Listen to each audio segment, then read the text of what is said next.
Hello magical minds dear, आज हम D letter के जो टर्म्स हैं वो बचे हुए जो टर्म्स हैं वो डिस्कस करने जा रहे हैं। चलिए, तो यहाँ पे आज का सबसे पहला टर्म आता है डेरिवेटिव मार्केट। डियर, ये मैथ्स वाला डेरिवेटिव नहीं है। डेरिवेटिव्स जो है आपका जो एफएम का पेपर होगा, फाइनेंशियल मैनेजमेंट का पेपर होगा, या फाइनेंस या मार्केट के बारे में जब आप पढ़ेंगे तो आप डेरिवेटिव्स के बारे में पढ़ेंगे। डेरिवेटिव्स बेसिकली 4 टाइप्स के होते हैं। एक होता है फॉरवर्ड कॉन्ट्रैक्ट होता है, दूसरा होता है फ्यूचर, तीसरा होता है option, and fourth one is swap, right. तो ये 4 टाइप्स के डेरिवेटिव्स होते हैं। ये फाइनेंशियल मार्केट में रिस्क को हेज करने के लिए, रिस्क को आप कह सकते हैं ख़त्म करने के लिए, एलिमिनेट मिनिमाइज करने के लिए यूज़ होते हैं ये इंस्ट्रूमेंट। तो जो हमारा मार्केट है, फाइनेंशियल मार्केट है, वो डेरिवेटिव्स में भी डील करता है, इसलिए इसको डेरिवेटिव मार्केट्स भी बोलते हैं। तो यहाँ पे फॉरवर्ड, फ्यूचर, स्वैप, ऑप्शन, बहुत सारे टाइप के इंस्ट्रूमेंट होते हैं जिनके बारे में आप जो है आगे जाकर पढ़ेंगे। मेन ये 4 टाइप्स के डेरिवेटिव्स होते हैं जो मैंने आपको बताया है। तो ये मैथ्स वाला डेरिवेटिव नहीं है। नेक्स्ट टर्म आज हमारा आता है डिफरेंशिएशन। तो ये भी मैथ्स वाला डिफरेंशिएशन नहीं है डियर। डिफरेंशिएशन टर्म जो है वो आपका मार्केटिंग में यूज़ होता है।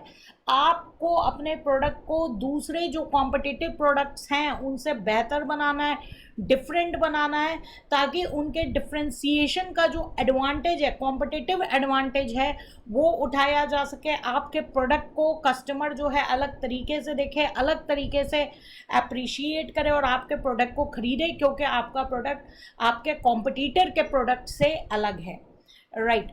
नेक्स्ट हम आप देख रहे हैं स्क्रीन पे डिसबर्समेंट डियर, जब किसी लोन का पेमेंट कर देते हैं या और कोई अगर लेजिटिमेट पेमेंट है जो ड्यू है और हम उसका पेमेंट कर दे रहे हैं, तो वहाँ पे हम डिसबर्समेंट टर्म जो है वो यूज़ करते हैं कि हमने डिसबर्समेंट ऑफ लोन कर दिया है, राइट। तो ये डिसबर्समेंट का मतलब होता है, आप कह सकते हैं पेमेंट ऑफ मनी, राइट। तो अगर किसी टाइप के लोन या और कोई लेजिटिमेट पेमेंट है उसका हमने पेमेंट कर दिया तो वहाँ पे आपका डिसबर्समेंट टर्म जो है आएगा।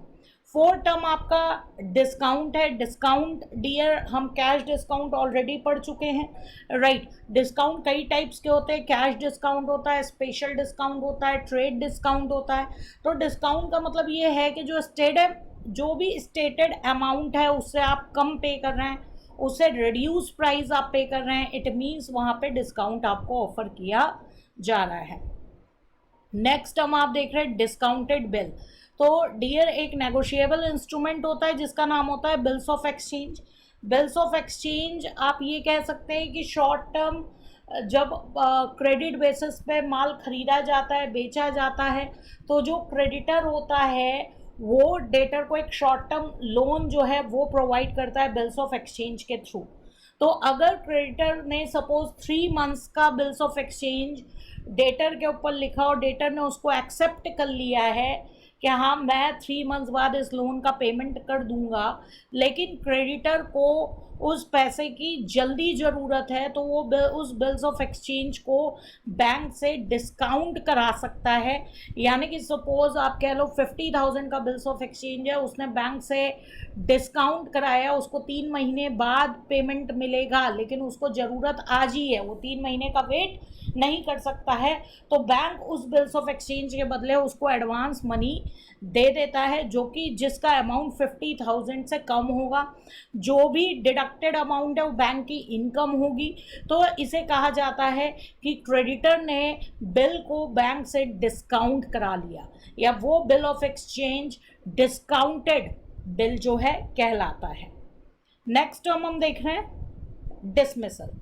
अगर जज ने किसी केस का डिसीज़न दे दिया है तो इसका मतलब वो केस जो है डिसमिस हो गया है, ख़त्म हो गया है।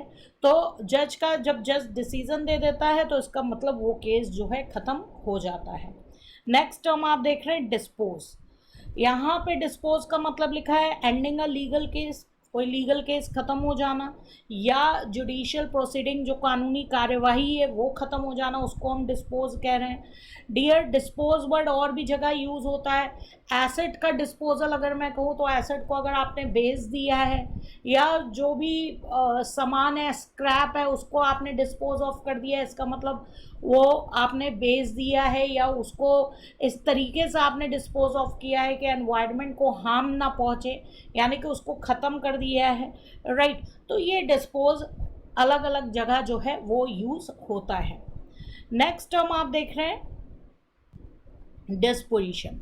डिस्पोजिशन का मतलब यहाँ पे ये कह रहे हैं कि केस को जिस ढंग से सेटल्ड किया जाएगा, कभी कभी केस जो है पार्टीज के बीच में सेटलमेंट हो जाता है, यानी कि केस का जो डिस्पोजिशन हुआ वो सेटलमेंट के थ्रू हुआ, या केस को रिजॉल्व कराया गया, उस पर डिसीजन दिया गया। तो ये अलग अलग इसको बोलेंगे कि केस का डिस्पोजिशन, यानी कि वो केस ख़त्म कैसे हुआ है, अलग अलग तरीके से वो केस ख़त्म हो सकता है। नेक्स्ट हम आप देख रहे हैं डिसोल्यूशन। डिसोल्यूशन यहाँ पे लिखा हुआ है legal end of a marriage, या जो डाइवोर्स है उसको हम डिसोल्यूशन बोलते हैं, लेकिन डिसोल्यूशन टर्म और भी जगह यूज़ होता है। कोई भी बिजनेस जब हम ख़त्म कर देते हैं तो वहाँ पे भी हम बोलेंगे कि डिसोल्यूशन हुआ है, कंपनी को ख़त्म करते हैं, dissolution of company, dissolution of partnership, वहाँ पे भी हम डिसोल्यूशन टर्म का यूज़ करेंगे। नेक्स्ट जो आप टर्म देख रहे हैं वो आप देख रहे हैं डिविडेंड। डिविडेंड अगर आपने किसी कंपनी के शेयर्स लिए हैं, यानी कि आपने उन शेयर्स पे इन्वेस्टमेंट कर रखा है, आपने शेयर्स बाय किए, यानी कि आपने उस शेयर्स में इन्वेस्टमेंट कर रखा है, तो शेयर्स पे रिटर्न के तौर पे कंपनी आपको क्योंकि आप अगर शेयर्स लेते हो किसी कंपनी के तो आप उस कंपनी के शेयर होल्डर हो, यानी कि ओनर हो, तो जब भी वो कंपनी प्रॉफिट कमाएगी वो कंपनी उस प्रॉफिट से आपके लिए डिविडेंड डिक्लेयर कर देती है। तो जो भी कंपनी प्रॉफिट कमा रही है, अगर वो उस प्रॉफिट को शेयर होल्डर्स में डिस्ट्रीब्यूट करना चाह रही है, बांटना चाह रही है, तो वो जो प्रॉफिट आपको डिस्ट्रीब्यूट करेगी उसको डिविडेंड कहा जाता है, राइट। तो ये आपका डिविडेंड होता है जो कि आपके बैंक अकाउंट में जो है क्रेडिट हो जाता है। चलिए आगे देखते हैं documents of title. Documents of title क्या होता है डियर, आपने रेलवे बिल्टी का नाम सुना होगा। बिल ऑफ लैडिंग शिप के लिए यूज़ होता है, जिसके हाथ में जैसे रेलवे पे माल चढ़ाया जाता है तो जब माल उतारने की बारी रहती है तो जिसके हाथ में रेलवे बिल्टी होती है उसी के हाथ में माल दिया जाता है। ऐसे ही शिप में अगर माल चढ़वाया है तो जिसके हाथ में बिल ऑफ लैडिंग होगा उसी को जो है माल जो है शिप से दिया जाएगा। तो एक तरीके से डॉक्यूमेंट ऑफ टाइटल में बिल ऑफ लैडिंग भी आता है, रेलवे बिल्टी भी आती है, या डिलीवरी चालान भी आता है, यानी कि डिलीवरी किस पर्सन को दी जाए, राइट। तो इसका मतलब कि जिसके हाथ में भी बिल ऑफ लैडिंग या रेलवे बिल्टी या डिलीवरी चालान होगा उसको माल देना पड़ेगा, वो माल का ओनर है। तो कभी कभी क्या होता है जो असली माल का ओनर होता है जैसे प्रिंसिपल है तो वो अपने एजेंट को जो डॉक्यूमेंट्स ऑफ टाइटल है, डॉक्यूमेंट्स ऑफ टाइटल में क्या क्या आ गया, बिल ऑफ लैडिंग आ गया, डिलीवरी चालान्स आ गए, आपका रेलवे बिल्टी आ गया, वो दे देता है, राइट। तो एक तरीके से ये शो करता है कि आप ये कह सकते हो कि अगर बायर ने सेलर से माल खरीद लिया है और बायर ने बिल्स ऑफ एक्सचेंज के थ्रू या चेक पेमेंट के थ्रू जो है ट्रांसफ़र बायर ने चेक पेमेंट के थ्रू ट्रांसफ़र किया है तो उसको डॉक्यूमेंट ऑफ टाइटल मिल जाता है, यानी बिल ऑफ लैडिंग, डिलीवरी चालान या रेलवे बिल्टी मिल जाएगी ताकि वो जो है माल उतरवा सके, ट्रांसपोर्टेशन से माल उतरवा सके, राइट। तो जनरली इंटरनेशनल ट्रेड में आप देखेंगे कि जो डॉक्यूमेंट ऑफ टाइटल होता है वो बिल्स ऑफ एक्सचेंज के साथ अटैच्ड होता है, यानी कि अगर सामने वाले ने यानी जो बायर है उसने बिल को एक्सेप्ट कर लिया है तो उसको डॉक्यूमेंट्स ऑफ टाइटल जो है वो मिल जाता है। नेक्स्ट हमारा है डोमिसाइल। डोमिसाइल हर एक पर्सन का एक डोमिसाइल होता है, जहाँ पे एक पर्सन का एक परमानेंट होम होता है उसको हम डोमिसाइल बोलते हैं। एक पर्सन के बहुत जगह रेसिडेंस हो सकते हैं, रहने की जगह हो सकते हैं, लेकिन हमेशा जो डोमिसाइल होता है वो एक ही होता है। नेक्स्ट यहाँ पे हम टर्म देख रहे हैं ड्राफ्ट। ड्राफ्ट की अगर हम बात करें तो ड्राफ्ट एक पार्टी दूसरी पार्टी के लिए बैंक में जाकर प्रिपेयर करवाती है। जैसे कि अगर सपोज मुझे आपको पेमेंट करना है तो मैं आपको ड्राफ्ट के थ्रू भी पेमेंट कर सकती हूँ। तो उस ड्राफ्ट बनवाने के लिए मैं अपने बैंक जाऊँगी और आपके नाम का ड्राफ्ट जो है वो बनवा दूँगी। मेरा बैंक जो है आपके नाम पे मेरे अकाउंट से उतना अमाउंट सेफली जो है वो अलग करके रख देगा आपके नाम पे। आप उस ड्राफ्ट को जिस भी बैंक में लगाओगे उस बैंक में वो पैसा जो है वो जमा हो जाएगा। तो ड्राफ्ट के चेक में थोड़ी सी दिक्कत रहती है, चेक बाउंस भी हो सकता है। मैंने आपके नाम पे चेक काटा, आपने चेक अपने बैंक अकाउंट में लगाया, फिर जब आप बैंक अकाउंट में लगाते हो तो मेरे अकाउंट से पैसा आपके अकाउंट में ट्रांसफ़र होता है। अगर मेरे अकाउंट में पैसा नहीं है तो वो चेक बाउंस हो जाएगा।